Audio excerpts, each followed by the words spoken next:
Selamat pagi Bapak Ibu sekalian, salam sejahtera untuk kita semua. Perkenalkan nama saya Denny Octavianus, saya selaku seorang konsultan untuk media sosial. Nah, hari ini saya akan menjelaskan mengenai komunikasi melalui media sosial. Nah, pertama-tama kita harus mengenal dulu, apa sih itu media sosial? Nah, media sosial di sini merupakan sebuah platform di mana kita dapat berbagi konten, membangun koneksi, memasarkan produk atau jasa yang kita jual atau kita sediakan di platform digital.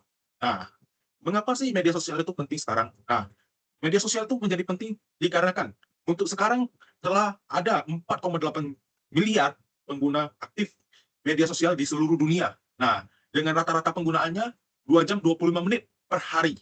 Nah, setelah itu ini saya ada menyediakan data-data platform komunikasi apa saja sih yang paling sering digunakan untuk berkomunikasi. Nah, pertama ada WhatsApp, di mana digunakan oleh 2,6 juta, 2,6 miliar pengguna aktif dengan disusul oleh Facebook dengan 1,3 miliar pengguna aktifnya.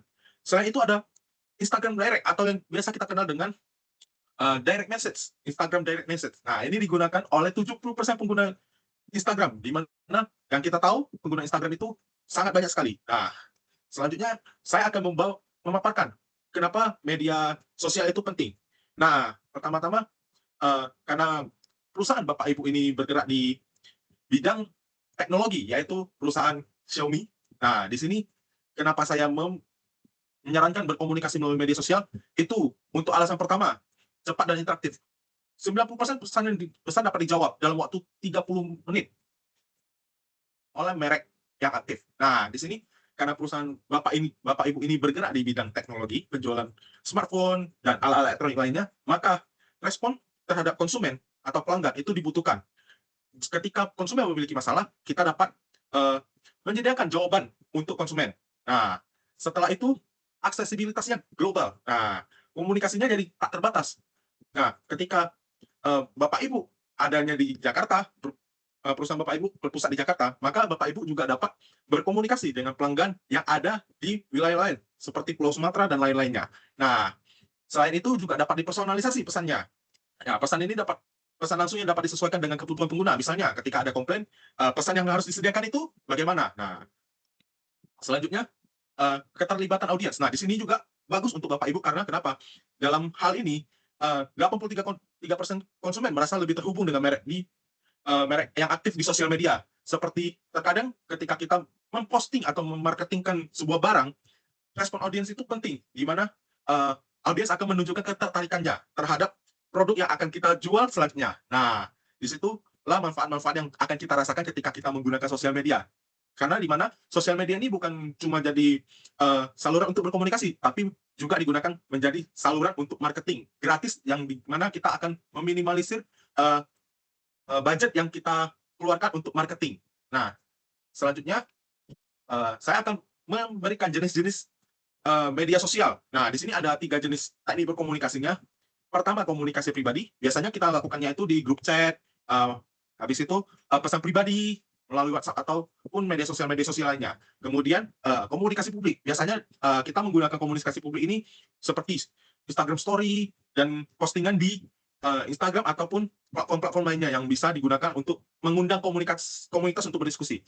Nah, komunikasi merek inilah yang biasanya paling sering dilakukan. Karena di mana kita dapat mendorong pengguna untuk memberi pendapat atau mendukung kita dalam memasarkan produk kita, misalnya memberikan tanggapan dan lain-lain. Nah, umumnya biasanya kebanyakan menggunakan platform Twitter.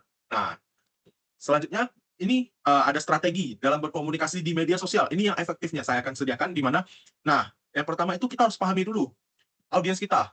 Gunakan data demokrasi dan psikografis. Nah, di sini kita harus memahami dulu konsumen kita ini pengennya dipromosikan atau berkomunikasi dengan cara apa? Misalnya melalui konten-konten atau menyediakan private room untuk mereka. Nah, selain itu respon yang cepat, dibutuhkan respon yang cepat dan tepat.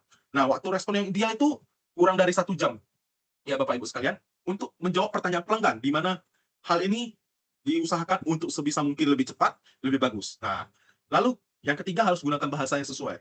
Nah, untuk formal seperti platform LinkedIn, ataupun platform-platform lainnya, kemungkinan besar harusnya menggunakan bahasa yang santai seperti untuk Instagram, TikTok, dan media sosial untuk marketing kita. Setelah itu untuk LinkedIn, karena itu merupakan platform kita mencari karyawan, kita menggunakan bahasa yang formal. Nah, setelah itu ada optimalkan visual. Nah, di sini kita harus uh, membuat desain poster atau gambar yang menarik untuk pelanggan kita atau pembaca kita. Di sini postingan gambar memiliki 40% lebih banyak keterlibatan dibandingkan teks. Nah, jika Bapak Ibu membuat poster, maka usahakan menggunakan gambar yang diminati oleh konsumen atau pembacanya. Nah, setelah itu, pantau dan analisis percakapan.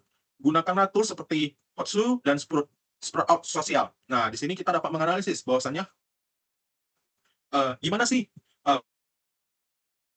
komentar ataupun media sosial atau postingan yang kita terapkan. Nah, selanjutnya kita ada kasusnya. Nah, di sini saya menjadikan sebuah studi kasus di mana contoh kasusnya komunikasi merek melalui Twitter atau X sekarang. Nah, pada perusahaan ini saya mengambil perusahaan teknologi lainnya.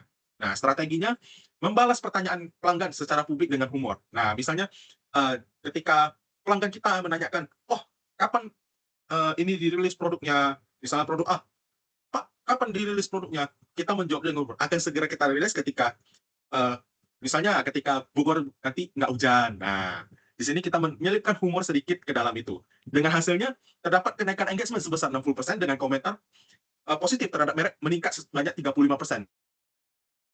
Nah, kita dapat menilai bahwasannya merek kita menjadi lebih nampak untuk lebih terkenal, lebih menarik perhatian dari konsumen-konsumen lainnya.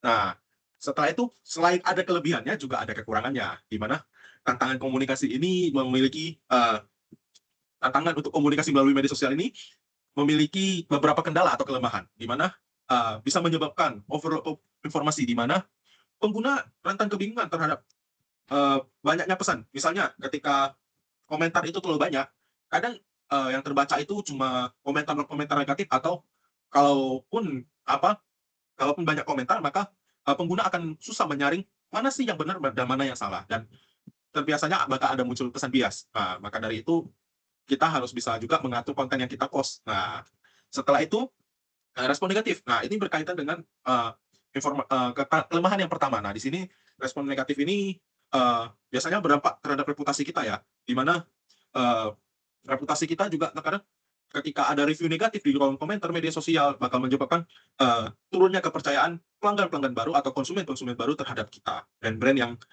kita promosikan atau kita miliki. Nah, dan keamanan data. Di sini ada juga resikonya, di mana terkadang kita salah post nih, dan data yang seharusnya tidak di-post malah keluar dan bocor, sehingga bakal terjadi kesalahan uh,